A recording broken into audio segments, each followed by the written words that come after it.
मंत्री माणिकराव कोकाटेंविरोधात अटक वॉरंट जारी. कोकाटेंना कोणत्याही क्षणी अटक होण्याची शक्यता. सदनिका गैरव्यवहार प्रकरणी कोकाटेंचा पाय खोलात.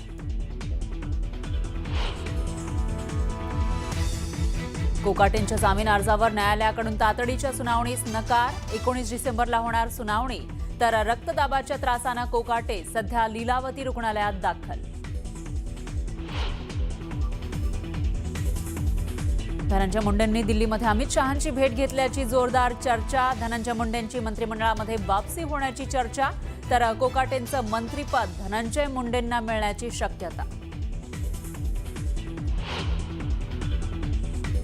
धनंजय मुंडेंचं 100% कमबॅक होणार. त्यांना मंत्रिपद मिळणार. करुणा मुंडेंना खात्री. तर धनंजय मुंडे भाजपमध्येही जाऊ शकतात. न्यूज 18 लोकमतला करुणा मुंडेंची एक्सक्लुसिव्ह प्रतिक्रिया.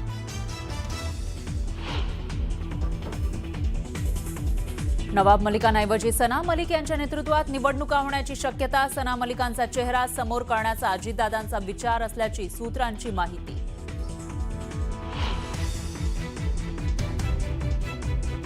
काँग्रेससोबत चर्चा आता थांबली आहे. मुंबईत काँग्रेसला स्वबळ दाखवायचंय. तर वंचित सोबत काँग्रेसची युती होत असेल तर त्यांना शुभेच्छा.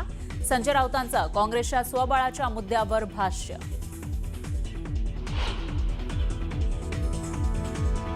मनपा निवडणुकीसंदर्भात शिंदे फडणवीसांची चर्चा. सन्मानजनक जागा वाटपावर दोन्ही नेत्यांमध्ये चर्चा.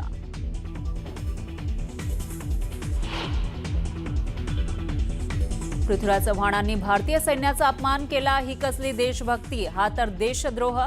एकनाथ शिंदेंचा पृथ्वीराज चव्हाणांवर हल्लाबोल.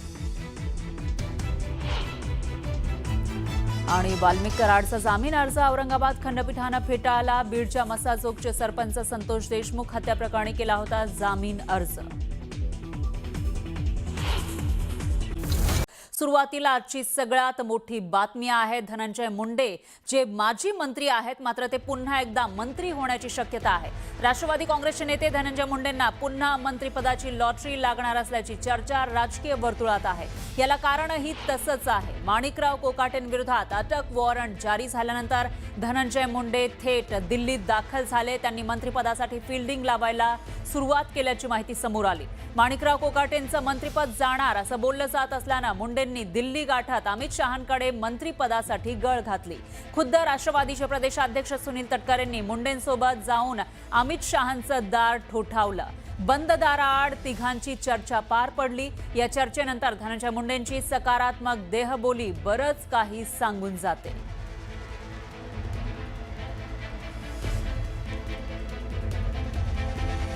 तर मुंडे आणि शहा यांच्या भेटीमध्ये नेमकं काय काय घडलं त्याची इनसाइड स्टोरी आपण न्यूज 18 लोकमतच्या माध्यमातून बघणार आहोत.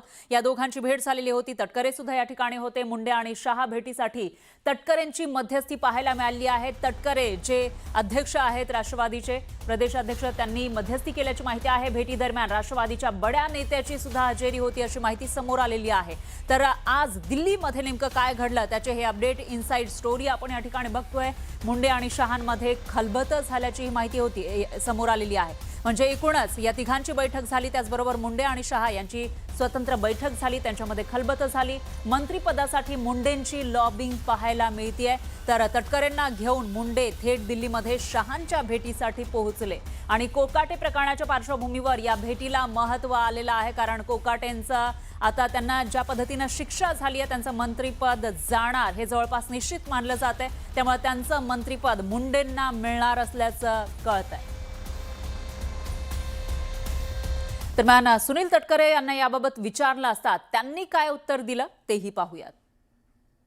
धनंजय मुंडे दिल्लीत आलेत याच्याबद्दल मला काही माहित नाही. माझा त्यांचा काही संपर्क झाला नाही. कारण आता मी सुद्धा इथूनच मुंबईला त्या ठिकाणी जायला निघणार असल्यामुळे जर काही त्यांचा संपर्क झाला तर मी जरूर त्यांना विचारेन त्यांचं दिल्लीचं येण्याच्या पाठीमागचं प्रयोजन नेमकं काय. कारण त्यांचा हायकमांड मुंबईत आहे. पक्षाचा माणूस येतो आणि सर इकडच्या सगळ्या खासदारांना फोन पण नाही म्हणजे काहीतरी नाही असं नाही. काय त्यांचं कदाचित व्यक्तिगत काम असेल असे असू शकतं. काही व्यक्तिगत कारणासाठी सुद्धा ते येऊ शकतात. आणि या सगळ्या विषयी अधिक माहितीसाठी आपले प्रतिनिधी प्रशांत लीला रामदास हे थेट दिल्लीवरून आपल्यासोबत जोडले गेले आहेत. प्रशांत, काय सांगाल? एकूणच कोकाटेंना शिक्षा त्याच्यानंतर त्यांचं मंत्रिपद रिकामं होणार असल्याची चर्चा असतानाच दिल्लीमध्ये मुंडे पोहोचले. तिथं नेमकं काय काय घडतंय? महत्व म्हणजे जर बघितलं आपण ज्या पद्धतीनं माहिती मिळते साधारणतः ज्या घडामोडी होत आहे एकतर धनंजय मुंडे दिल्लीत आले होते. दिल्लीत आल्यानंतर त्यांनी ज्या पद्धतीनं महत्वाचं म्हणजे जर बघितलं आपण त्यांनी सर्वात प्रथम ते संसदेमध्ये गेले आणि संसदेत गेल्यानंतर त्यांनी अमित शहा जे संसद भवनामध्ये अमित शहांचं जे कार्यालय आहे खास करून संसद भवनामध्ये अमित शहांचं जे कार्यालय आहे खास करून मकरद्वारच्या बाजूला तिथे जाऊन ते 11 ते 12 या दरम्यान ते तिथे भेटीसाठी होते. त्या भेटीच्या दरम्यान सुनील तटकरे चर्चा अशी आहे की सुनील तटकरे हे त्यांना तिथे घेऊन गेले होते. आणि महत्वाचं म्हणजे जर बघितलं या सगळ्या घडामोडी अत्यंत महत्वाचं हे ठरतंय की या संपूर्ण बैठकीमध्ये एकतर ज्या पद्धतीची घडामोडी झालेली आहे, एकीकडे माणिकराव कोकाटे राजीनामा देण्याच्या तयारीत आहे. त्यांचा राजीनामा कुठल्याही क्षणी होऊ शकतो. त्यांच्या विरुद्ध अटक वॉरंट झालेला आहे. आणि याच दरम्यान धनंजय मुंडे दिल्लीत येतात. दिल्लीत आल्यानंतर जर बघितलं आपण तर अनेक घडामोडी होतात. त्यांच्या सुनील तटकरेंसोबत ते त्या घेऊन जातात. पण सोबतच प्रफुल्ल पटेल यांच्यासोबत देखील ते दूरध्वनीवरून चर्चा करतात. दरम्यानच्या काळात ते प्रल्हाद जोशी यांची देखील भेट घेत असल्याची माहिती पुढे आली आहे. त्यामुळे धनंजय मुंडेंनी आपला जे शिक्का आहे तो निश्चितपणे मंत्रिमंडळासाठी मांडलेला आहे आणि निश्चितपणे ते मंत्री होतील अशा प्रकारची शक्यता व्यक्त केली जात आहे. आता उद्या राष्ट्रवादी काँग्रेस पक्षाच्या काही मोठ्या बैठकी मुंबईत होणार आहेत. त्यामुळे मोठे निर्णय मुंबईत होण्याची शक्यता आहे. बरोबर आहे प्रशांत. एकूणच फिल्डिंग लावायला सुरुवात केल्याचं दिसतंय धनंजय मुंडेंनी. त्यामुळे आता त्याच्यामध्ये यश येणार असं सध्या तरी दिसून येते. मोठे अपडेट याविषयीचे आपण घेत राहूया. धन्यवाद तुम्ही दिलेल्या या सविस्तर माहितीसाठी. दरम्यान आता धनंजय मुंडेंना पुन्हा एकदा मंत्रीपद मिळणार म्हटल्यावर त्यांचं मंत्रिपदाचं जे किंवा राजीनामा आहे या सगळ्यांचं एक वर्तुळ पूर्ण होत असल्याचं आपल्याला पाहायला मिळतं. तुम्हाला आठवत असेल तर मागच्या वर्षी 2024 मध्ये डिसेंबरमध्येच महायुती सरकार सत्तेत आलं होतं आणि त्यावेळेला अन्न आणि नागरी पुरवठा मंत्रीपद हे धनंजय मुंडेंकडे होतं.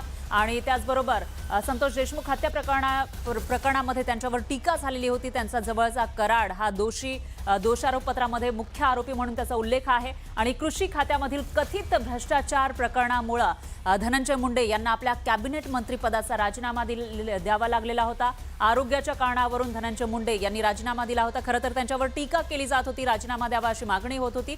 मात्र त्यांनी आरोग्याचं कारण दिलं होतं आणि त्याच्यामुळे धनंजय मुंडेंचं हे अन्न आणि नागरी पुरवठा मंत्रिपद हे एकीकडे भुजबळांकडे गेलेलं होतं आणि त्याचबरोबर दुसरं खातं त्यांच्याकडे असलेलं कृषी खातं हे दुसरे मंत्री म्हणजेच माणिकराव कोकाटे यांच्याकडे गेलेलं होतं. अशा पद्धतीनं दोन्ही खाती ही धनंजय मुंडेंची डिवाइड झाल्याचं आपण बघितलेलं आहे. हा पूर्ण वर्षभराचा कालावधी आपण बघितला तर त्याच्यानंतर कृषी मंत्री माणिकराव कोकाटे झाले. पण त्यांना ही कृषी मंत्री पदाची लॉटरी लागली असली तरी देखील त्यांची वादग्रस्त वक्तव्य ही सतत समोर येत होती. कोकाटेंना पत्ते प्रकरण त्यानंतर भोवलं. पत्ते खेळतानाचा एक व्हिडिओ समोर आला होता. त्यामुळे वेगवेगळी टीका टिप्पणी झाली आणि कोकाटेंचं कृषी खातं दत्तात्रय भरणे यांच्याकडे देण्यात आलं होतं. दत्तात्रय भरणे यांच्याकडे जे क्रीडा खातं होतं ते कोकाटेंकडे देण्यात आलं. म्हणजे कृषी खातं जे धनंजय मुंडेंकडून कोकाटेंकडे आलं, कोकाटेंकडून दत्तात्रय भरणे यांच्याकडे गेलं आणि दत्तात्रय भरणेंचं खातं हे कोकाटेंकडे आलं. मात्र आता सदनिका घोटाळ्यामध्ये कोकाटेंना शिक्षा झालेली आहे. 2025 मध्ये फेब्रुवारीमध्येच तसं तर कनिष्ठ न्यायालयानं त्यांना शिक्षा सुनावली होती. ती शिक्षा आता डिसेंबर 2025 मध्ये कायम ठेवलेली आहे. जिल्हा सत्र न्यायालयानं कोकाटेंवर आता अटकेची टांगती तलवार आहे कारण त्यांच्या नावाचं वॉरंट निघालेलं आहे, अटक वॉरंट अशी माहिती समोर आली आहे. तर कोकाटेंच्या मंत्रिपदी धनंजय मुंडेंची वर्णी लागण्याची शक्यता आहे. म्हणजेच हे एक वर्तुळ वर्षभरामध्ये पूर्ण होताना आपल्याला पाहायला मिळतंय. धनंजय मुंडे यांच्याकडचं जे मंत्रिपद होतं ते कोकाटेंकडे गेलं. जरी दुसरं मंत्रिपद कोकाटेंकडे आलं असलं तरी देखील ते मंत्रिपद आता मुंडेंना मिळणार असल्याची माहिती समोर येते. मुंडे आले ते नंतर मला त्यांनी फोन केला की मी आज दिल्लीला आलेलो आहो काही दुसऱ्या कामानिमित्त. मी वेळ मागितली होती कारण ते जुने अमितभाईचे पर्सनली त्यांचे कॉन्टॅक्ट होते कारण अनेक वर्ष ते बीजेपी मध्येही होते ना. तर त्याच्या काही वेगळा अर्थ लावायचा नाही. मग मला फोन कशासाठी केला असता. आणि शेवटी मंत्री करायचे असेल तर राष्ट्रवादी काँग्रेस पक्षानेच करायचं आहे. धनंजय मुंडे मॉरली त्यांनी राजीनामा दिलेला आहे. त्याच्या काही आज भेटीच्या आणि उद्याच्या मंत्रिमंडळामध्ये समावेशाचा काही संबंध नाही.